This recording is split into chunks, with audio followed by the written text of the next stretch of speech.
ہمارے فیور میں نہیں ہے، ہمارے مفاد میں نہیں ہے. اسی طرح میں یہ سمجھتا ہوں کہ اسرائیل اور ایران کی جنگ زیادہ طول نہیں پکڑے گی. اگر مفروضہ ہے کہ آپ نے سوال کیا کہ امریکہ شامل ہو جاتا ہے، تو دیکھیے امریکہ ایک بڑا ملک ہے، وہ تو ان کی سپورٹ کر رہا ہے پہلے دن سے، اور ہمارے ہاں ہمیں چاہیے کہ OIC کی میٹنگ کنوین کی جائے مسلم ممالک کی، کیونکہ کوئی ایک ملک جو ہے نا ہمارے مشترکہ اسلامک، یہی ہے OIC کا مطلب ہی یہی ہے کہ ہم نے اپنے اسلامک ممالک نے مشترکہ ایک لائحہ عمل بنانا ہے. اور یہ آج ٹھیک بات کی ہے اسحاق ڈار صاحب نے، ہم جو ہمارے ڈپٹی پرائم منسٹر ہیں. دیکھیے یہ کوئی بچوں کا کھیل نہیں ہے کہ کیا اسرائیل کا بھی حملہ کر دینا. نیوکلیئر کوئی آسان چیز ہے؟ نیوکلیئر تو ایک ایسی وار ہے جو کہ بالکل ہمارا تو ڈیٹرنٹ کی طور پہ ہے. ہم نے بھی آخری ریزارٹ رکھا ہوا ہے کہ اگر ہم ہر صورت میں اپنی ساورینٹی کو اور ہمارے خود مختاری پہ حملہ ہو جائے اور ہم اس کو محفوظ نہ کر پا رہے ہوں تو وہ ایک ڈیٹرنٹ ہوتا ہے. لیکن اس کا یہ مطلب نہیں کہ ہم ہر ملک کو کسی قسم کا بھی نیوکلیئر سپورٹ کر سکتے ہیں. اول تو امریکہ، یہ اسرائیل بھی ہمت ہی نہیں کر سکتا، نہ یہ سوچا جا سکتا ہے کہ نیوکلیئر وار ہوگی. نیوکلیئر وار ایک بہت بڑا تباہی کا خمیازہ ہوتا ہے. اور میں یہ سمجھتا ہوں کہ ان ملکوں میں مختلف طرف سے کوشش ہو رہی ہے، جلد کوئی نہ کوئی سیٹلمنٹ ہوگی کسی نہ کسی. یہ جو آپ نے بات کی کہ جی OIC کو اکٹھے مل کے کوئی نہ کوئی لائحہ عمل طے کرنا چاہیے. علی سرفراز صاحب، OIC نے فلسطینیوں کا کیا بچا لیا یا اسرائیل کا کیا بگاڑ لیا؟ اس سے بہتر تو ساؤتھ افریقہ ہے، کم از کم وہ کیس تو لے کے گئے عالمی عدالت کے اندر اسرائیل کے خلاف.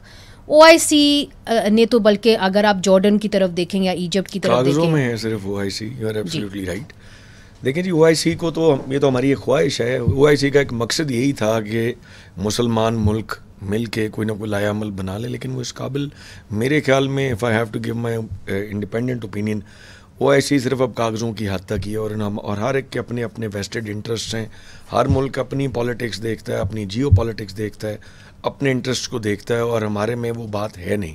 اور مجھے بڑی شرم آتی، کئی دفعہ آج بھی ہم اسمبلی میں ہی بات کر رہے تھے کہ مسلم امہ کو کھڑے ہونے، مگر اس میں مسلم امہ کے اندر بھی کوئی ایسا لیڈر مجھے نظر نہیں آتا جو PTI کہاں کھڑی ہوگی. چونکہ اس کے اندر آپ کو یاد ہوگا جب یمن کا کرائسس ہوا تھا تو اس وقت میاں نواز شریف صاحب کی حکومت تھی اور انہوں نے پارلیمنٹ نے یہ کہا تھا کہ جی ہم نیوٹرل رہیں گے.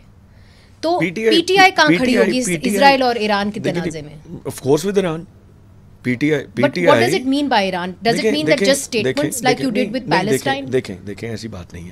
بات یہ ہے کہ PTI اس وقت ایک اپوزیشن کی جماعت ہے تو ہونا تو حکومت میں چاہیے تھا based on the numbers we got in the elections. لیکن اب ایک حقیقت یہ ہے کہ ہمیں اپوزیشن میں دیوار کے ساتھ لگا کے ایک جگہ پہ بٹھایا گیا اور ہماری سیٹیں ساری ماری گئی ہیں. اب جو حکومت میں ہیں، اب جو ملک کی جو پالیسی جو بھی اسٹیٹڈ یا انسٹیٹڈ ہوگی وہ تو ہوگی by the government, not by the opposition. Opposition تو یہی کر سکتی ہے کہ اسمبلی میں کھڑی، اگر ہم حکومت میں ہوتے تو ہمارا بڑا میرے خیال ہے شاید لیڈ کرتے ایران کے کیس میں.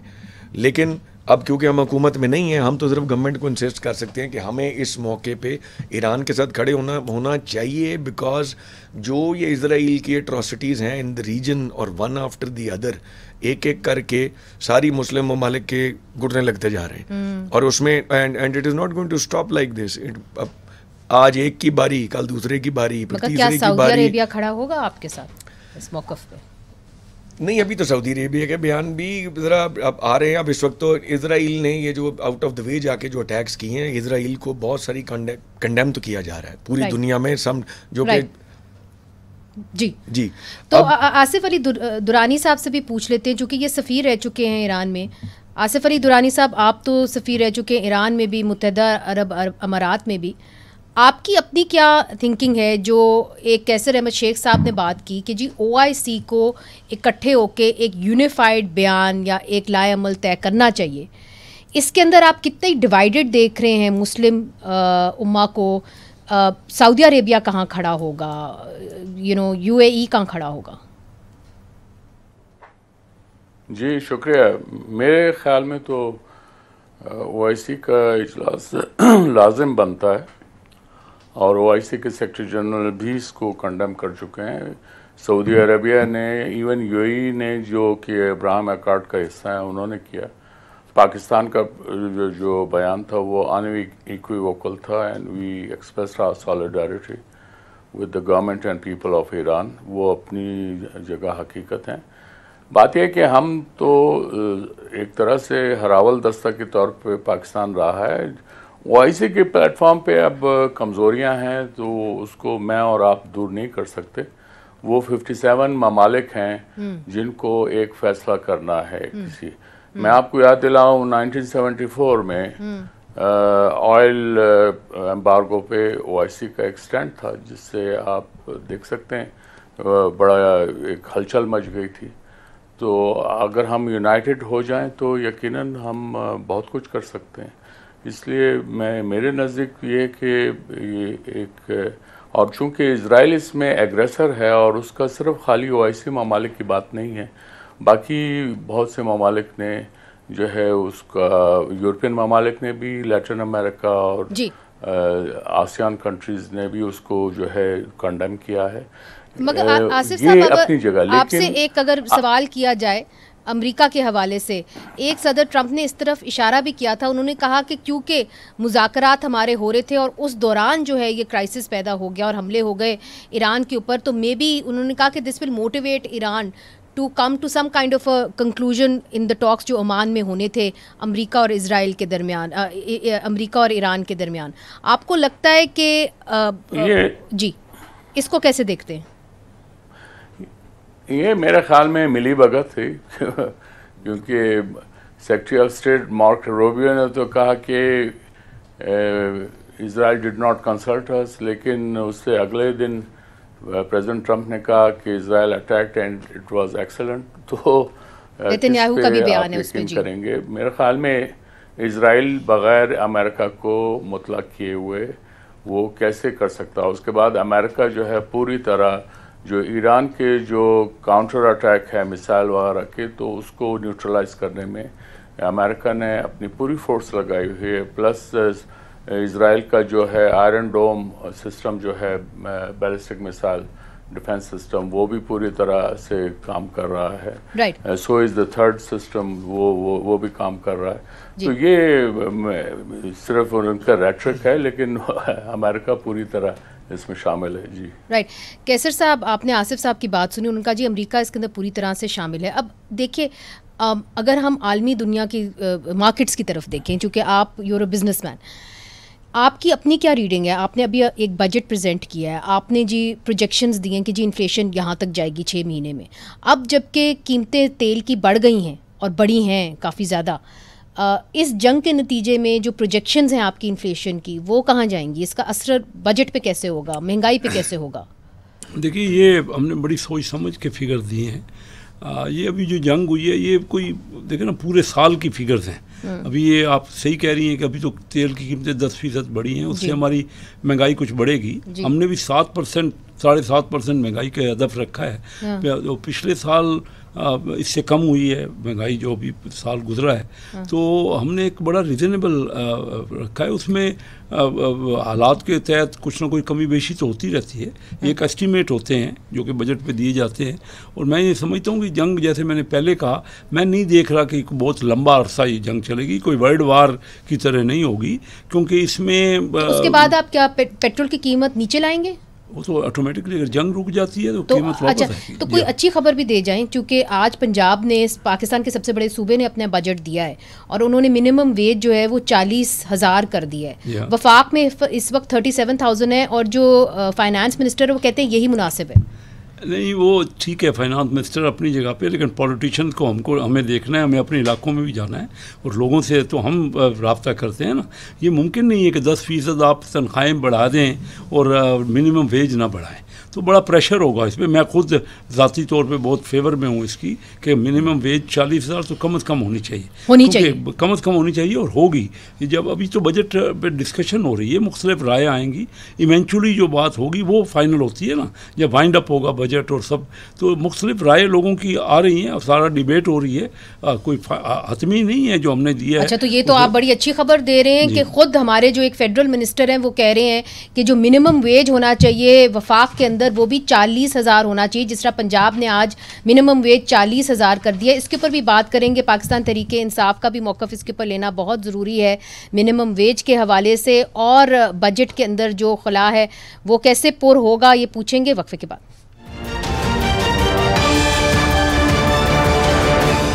ویلکم بیک ناظرین. بریک سے پہلے کیسر احمد شیخ صاحب جو وفاقی وزیر ہیں، انہوں نے ایک اچھی خبر دی. انہوں نے کہا یہ ممکن ہے کہ وفاق کے اندر بھی جو منیمم ویج ہے وہ بھی 40,000 کر دیا جائے، جس طرح آج پنجاب نے منیمم ویج 40,000 کر دیا ہے، اور اندر سے کافی پریشر ہے فائنانس منسٹر کے اوپر بھی کہ وہ 40,000 کریں. کیسر احمد شیخ صاحب، اس کے اوپر IMF مان جائے گی؟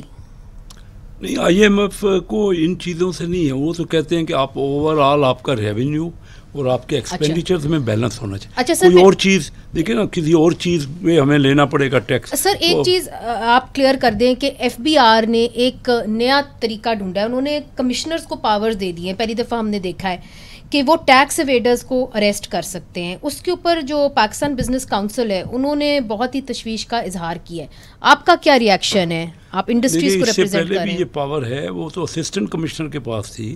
اب بلکہ ہم نے کہا ہے کہ کمشنر جو ہے وہ یہ پاور اس کے پاس ہوگی، یعنی اسسٹنٹ کمشنر نہیں. 10 سال کی آپ نے جیل ٹائم رکھا ہے ان کا؟ نہیں، وہ 3 سال کر دیے. وہ میرے ذہن میں تو ایگزیکٹ اتنا نہیں ہے. وہ بھی آج 50 یہ رکھا ہے کہ 50 کروڑ سے کم والے کو نہیں ہوگا.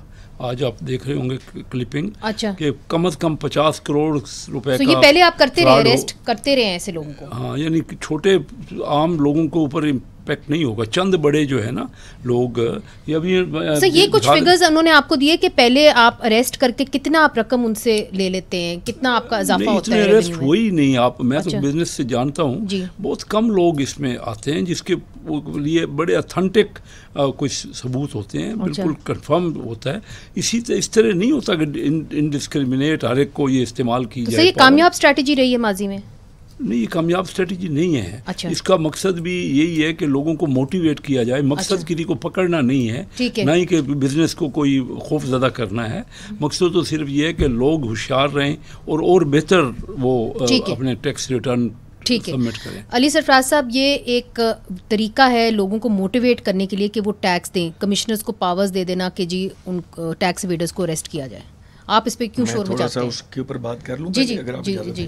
آصف درانی صاحب نے ایک بات کی تھی امریکہ کے رول کی اس جنگ میں، اس پہ تھوڑی سی میں بات کرنا چاہ رہا تھا. امریکہ نے بڑے آرام سے پہلے دیکھا کہ ان کا خیال تھا کہ ایران کی طرف سے ریٹیلیشن ہو نہیں سکے گی، اور جب ان کا اگر وہ ریٹیلیشن نہ ہوتی جو کہ ان ایکسپیکٹڈلی ہو گئی تو دنیا کو بڑا سکون رہنا تھا اور یہ جنگ بندی کی باتیں نہیں ہونی تھی.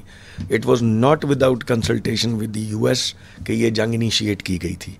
لیکن اب کیونکہ مورل گراؤنڈز نہیں رہی اب اور اوپر سے ان ایکسپیکٹڈلی ریٹیلیشن، ایرانی بڑی جلدی کھڑے ہوئے اور بڑے تگڑے طریقے سے انہوں نے جواب بھی دیا. اب اس کو جنگ بندی کی اب مجبوری بن گئی. اب باتیں جنگ بندی کی نہیں، پہلے دیکھا گیا کہ ریئیکشن کیا آتا ہے. اب ایران کسی وقت بھی آپ کا اسٹریٹ آف ہارمز اگر بند کر دے تو یہ لوکل جتنی اکانومیز ہیں آپ کی ساروں کی جان عذاب میں پڑ جائے گی، اور پھر جنگ بندی کے لیے کوششیں اور بڑھ جائیں گی. جنگ بندی تو یہ ہو جائے گی، اور اس میں اگر یہ معاملہ اگر ایسکلیٹ ہوتا ہے تو اس میں رشیا، اس میں چائنا، یہ بھی پیچھے نہیں رہیں گے. مسلم امہ سے تو مجھے کوئی خاص امید نہیں ہے، لیکن اس کے اندر ایک بیلنس برقرار رکھنے کے لیے انہوں نے کہا ہے، صدر ٹرمپ نے کہا ہے کہ رشیا اس کے اندر ثالثی کا کردار ادا کر سکتا ہے. ولاڈیمیر پوٹن کی طرف انہوں نے کہا ہے. سر اب اگر FBR کے اوپر اب آپ FBR پہ آ جائیں. FBR کا جو ہے نا ایک اچھا سب تو آپ نے کہا 40,000 سیلریز کی ایک بات ہوئی تھی. 40,000 سیلری سے گزارا نہیں ہوگا. اس کی وجہ ہے کہ جو آپ کے انفلیشن فگرز ہیں ان کو آپ کاؤنٹر نہیں کر سکتے. آپ منیمم ویج کیا سیٹ کریں گے؟ نہیں، ہم تو کچھ نہیں کریں گے نا. ہم تو اگر ہم آئیں گے تو ہم تو میرا خیال ہے سارا کچھ ریورس کریں گے. بل شاید وہ بھی کرنے کی پوزیشن میں نہیں رہی جس طرح یہ حکومت چیزوں کو فارم 47 والی جس کو ہم کہتے ہیں لے کے چلی ہے. پیٹرول پرائسز کی آپ بات کریں، اکانومی میں آپ کی انفلیشن تو آگے بھی کنٹرول نہیں ہونی. آپ کہتے ہیں کہ جی ایران سے بارڈر بند ہو گئے، تفتان سے آپ کی صرف آنا جانا، اور آپ کے لوگ بھی ایران میں پھنسے ہوئے ہیں. 100 روپے سے اوپر تو آپ کی پیٹرولیم ڈیولپمنٹ لیوی ہے، اس کا جنگ سے تعلق ہی کوئی نہیں ہے. آپ نے تو پیٹرول پرائسز کا انڈائریکٹ ٹیکسیشن کر کے اپنی اکانومی ویسے ہی برباد کر دی ہوئی ہے. اب وہاں سے اس جنگ کی بنا پہ کو 5-10 روپے آپ کے پاس اتنا کوشن تو ہے. یہ جب پرائسز نیچے جانی تھی تو آپ نے پرائسز نیچے نہیں کی اور آپ نے اس کے اندر یہ اپنی ایڈیشنل لیوی 20-22 روپے کی امبیڈ کر دی. اب جب انٹرنیشنلی قیمتیں اوپر جائیں گی تو آپ کے پاس تو 100 روپے 120 روپے کے قریب آپ کے آل ٹیکسز آن پیٹرول لگے لگے ہوں, ڈائریکٹ ٹیکسیشن تو آپ کرتے ہی نہیں ہیں, تو آپ کے پاس تو کوشچن ہے اس میں سے کوئی آپ چھوٹ دے دیں. پھر ابھی تو موجیں لگی ہوئی نا گورنمنٹ کی. ایف بی آر کی جو پولیسنگ ہے, ایف بی آر کا ابھی I am a member of the standing committee on finance. F B R کیا کر رہی ہے جی؟ ایف بی آر تو آپ کے بینکوں سے آپ کی ٹرانزیکشنوں کی مانیٹرنگ کی بھی اجازت مانگ رہی ہے. ایف بی آر آپ کی اگر آپ نے کوئی پراپرٹی نہیں خریدنی ہے اس سے پہلے آپ کو ڈیورنگ دی ایئر آپ کو ایف بی آر کے اندر بتانا پڑے گا کہ اگر میرے پاس لیکوڈ ایسٹس پچھلی پریسیڈنگ ایئر کی بینک سٹیٹمنٹ میں اپنی ویلتھ چیکس کے اندر اتنا ہے اور میں کروڑ روپے کی ایکسٹرا کی چیز لے رہا ہوں تو مجھے وہ پیسے کہاں سے ہے, جو کہ یوزلی سال کے اینڈ میں بتانے پڑتے تھے. ایف بی آر فیکٹریوں میں اپنا بندہ بھی بٹھائے گی. اب اس سے ہوگا کیا؟ ایف بی آر کی دکان چمکے گی. جب بھی اس طرح کے اسٹرینجنٹ پالیسیز بنائی گئی ہیں اور یہ پولیسنگ کریں اور 14 دن کی ایف بی آر کیا ہوئے ہیں, ہمیشہ نیشنل ایکسچیکر میں پیسے کام آئے ہیں, آپ کے پیسے بینکوں سے نکل کے جو ڈیزائرڈ افیکٹو وہ نہیں ہوا. ٹھیک ہے, وہ بھی نہیں ہوگا. اور ایک بات اور یہ جو کہتے ہیں کہ اس کا اثر یہ ایف بی آر کی پالیسی بھی الٹیمیٹلی 14 دن کے اریسٹ کی ایک میں شرط رکھی ہوئی ہے. یہ most probably P T I سے تعلق رکھنے والا کو کاروباری ہوگا تو پکڑا جائے گا, تو پولیٹیکل وکٹمائزیشن ہوگی. یہ بھی ایک نیا ٹول ہوگا. اچھا آصف علی صاحب, اگر آپ کی جانب آئیں اور بات کریں کہ جی اکانومی کے حوالے سے اور ایران کے ساتھ اگر مزید کشیدگی بڑھتی ہے تو اس کا براہ راست اثر پاکستان کی اکانومی پہ آپ کیسے دیکھ رہے ہیں؟ چونکہ ہماری ایک غیر رسمی تجارت تو ہوتی ہے ان اناؤنس قسم کی, اس کے اوپر ہم نے ابھی سے دیکھ لیا کہ جی بلوچستان کے اندر قلت ہو گئی ہے پیٹرول کی, سارے بلکہ شہروں کے اندر قلت ہو گئی ہے پیٹرول کی. دوسری طرف جو سی پیک کے حوالے سے ہم بات کر رہے تھے اور افغانستان کو ہم شامل کرنا چاہ رہے تھے سی پیک کے اندر, اس کا کیا اثر ہوگا سر؟ دیکھیے ایران کے اسرائیل کے ساتھ جنگ کا تو ان کیس جو امیجیٹ امپیکٹ ہوا ہے وہ تو آئل پرائسز 10% بڑھ گئے, اور یہ اگر جنگ آگے جاتی ہے وہ میرے نزدیک یہ ایسے نہیں رکے گی, کیونکہ اگر آپ ایران کو دیکھیں تو اس کے اندر خاصی ریزیلینس ہے. عراق کے ساتھ وہ 8 سال جنگ لڑے, ایران اس وقت بھی اکیلا تھا اور تقریباً پوری دنیا انکلوڈنگ یونائٹڈ اسٹیٹس وہ اس کے ساتھ تھے صدام حسین کے ساتھ, اور انہوں نے بڑی تباہی ہوئی, تقریباً 15 لاکھ ایرانی جانوں کا اتلاف ہوا, یہ سب, لیکن وہ چلتا رہا. اور ایران انڈر سینکشن ہے فرام دا ڈے ون, اور اس وقت اس کے $60 بلین سے زیادہ جو ہے ایسیٹس جو ہیں وہ فریز ہوئے ہوئے ہیں, لیکن وہ کنٹینیو کیا اس لیے کہ ایران کے پاس ویر ودال ہے, اس کے پاس ریسورسز ہیں, آئل, انرجی, یہ سب ہے. اس کا امپیکٹ جو ہوگا وہ صرف پاکستانی ایران کے ساتھ ہمسایہ ممالک ہیں وہی ہی نہیں, بلکہ گلف اور plus Middle East and North Africa, MENA region ہے, یہ سب امپیکٹ ہوں گے. اور خالی وہی نہیں, اس کا امپیکٹ پوری دنیا پہ آئے گا, کیونکہ تقریباً 33% جو آئل ٹرانزٹ ہے, انرجی ٹرانزٹ ہے, ٹریڈ ہے, یہ تھرو اسٹریٹ آف ہارمز ہوتا ہے. تو یہ کتنا ایک چھوٹا عام سا واقعہ نہیں ہے, اس کے بہت گہرے مضمرات ہوں گے اور اس کے بہت گہرے اثرات پڑیں گے. جی یہ آپ نے بڑی دلچسپ بات بتائی ہے اور اس کے کہاں کہاں تک پھیلاؤ ہے آپ نے بتایا.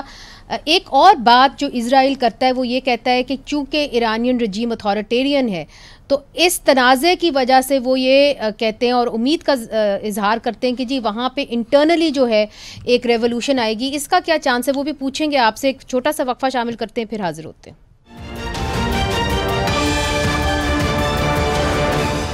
ویلکم بیک ناظرین. اسپاٹ لائٹ ہے اسرائیل ایران کشیدگی کے اوپر. آصف درانی صاحب, چونکہ آپ سفیر رہ چکے ہیں ایران کے اندر, مجھے یہ بتائیے کہ ایک امید ظاہر کی جا رہی ہے اور اسرائیل کی طرف سے امید ظاہر کی جا رہی ہے کہ جو ایران ہے اس کے اندر سے ایک ریولوشن آئے گی اور ایک رجیم چینج ہوگا. تو کیا جو اس وقت ماحول بنا ہوا ہے اور وہاں پہ لوگ ناراض تو ہیں اپنی حکومت سے, کیا یہ ممکن ہوگا اس کشیدگی کے بعد؟ آپ کی کیا اسیسمنٹ ہے؟ دیکھیے اس وقت ممکن ہوگا کہ ایرانی لوگوں نے اسرائیل سے ریکویسٹ کی ہوتی ہے آپ تشریف لائیے یہاں پہ رجیم چینج کریں, لیکن اسرائیل نے تو ان پہ بمباری کی ہے اور اس میں جو ہے انوسنٹ لوگ بھی مارے گئے ہیں. تو اس لیے یہ پریمس جو ہے اسرائیل نے اس کو پریٹیکس, وہ اصل پریٹیکس وہ نیوکلر کا کہہ رہے ہیں لیکن اصل پریٹیکس رجیم چینج ہے. اور یہ خالی اسرائیل ہی نہیں ہے, امریکہ کی بھی فرام دا ڈے ون یہی کوشش رہی ہے کہ وہ رجیم چینج کریں. اگر وہ ہو جاتا ہے تو اس کا مطلب ہے کہ ان کا نیوکلر ایشو دوسرے تیسرے تمام مسئلے حل ہو جائیں گے. لیکن پچھلے 45 سال سے تو ان کو ناکامی ہوئی ہے اور اس لیے اور میں یہ نہیں سمجھتا اس وقت ایران کے اندر یس اختلافات ہیں, سمرنگ ٹینشنز بھی ہیں, لیکن وہ اس سٹیج پہ نہیں آئے ہیں کہ وہ رجیم چینج کی طرف چلے جائیں. اور اس وقت چیف آف آرمی سٹاف جو ہیں وہ جی سر قطع کلامی معاف, چیف آف آرمی سٹاف اس وقت امریکہ کے اندر ہیں, تو امریکہ پاکستان سے کیا ایکسپیکٹ کرے گا اس تنازع کے اندر؟ یہ تو میں مشکل ہے, لیکن ظاہر ہے اگر موضوع گفتگو پہ آئے گا تو اس میں ہم نے اپنے انٹرسٹ کو واچ کرنا ہے. اور ایکسپیکٹیشن امریکہ کی کیا ہوگی وہ ہماری اور ماضی میں کیا رہی ہے؟ جی ایکسپیکٹیشن امریکہ کی کیا ہوگی ماضی میں ایران کے کانٹیکس میں؟ دیکھیے ایران عراق وار میں امریکن پریشر تھا, گلف سٹیٹس کا پریشر تھا, لیکن ہم نے جو ہے نیوٹرل سٹانس رکھا اور وی ور ونڈیکیٹڈ. یمن پہ ہم نے نیوٹرل سٹانس رکھا, ہم نے وی ور ونڈیکیٹڈ. اس صورت میں ایران ہمارا نیبر ہے, اور نیبرہڈ کا میں پہلے کہہ چکا ہوں کہ امریکہ آج ہے کل نہیں ہوگا, لیکن نیبر ہم ساتھ رہیں گے ایران اور پاکستان. ٹھیک ہے کیسر احمد شیخ صاحب, یہ بات تو ایک طرح سے ٹھیک ہے, مگر آپ کو بھی پتہ ہے کہ جب یمن کا کرائسس ہوا تھا تو آپ کی حکومت کو, خاص طور پہ نواز شریف صاحب کو, سعودی عربیہ کی ناراضگی سہنی پڑی تھی اس وقت. اب آپ کے اوپر کس قسم کا پریشر ہوگا اور آپ کیا نیوٹرل رہیں گے؟ آپ you are walking a very tight rope. دیکھیے آصف علی درانی صاحب نے بڑی صحیح بات کی. یہ یمن کے وقت میں وہاں اس وقت بھی ممبر تھا پارلیمنٹ کا, اور بہت پریشر تھا پاکستان, لیکن یہ ہمارا پڑوسی ہے ایران. ہم نے اپنے علاقے کے اپنے مفادات کو بھی تو دیکھنا ہے نا. ہم نیوٹرل رہے تھے باوجود کہ ہمارے بہت تعلقات ہیں ہمارے سعودیہ سے, لیکن اس کا یہ مطلب نہیں تھا, اور ہم نے بڑا ان کے پریشر کو برداشت کیا, کیونکہ دیکھیے ہمارا خطے کے ملک ہے اور ہمارے مفادات اس سے جڑے ہوئے ہیں آپس کے, دونوں کے پڑوسیوں کے.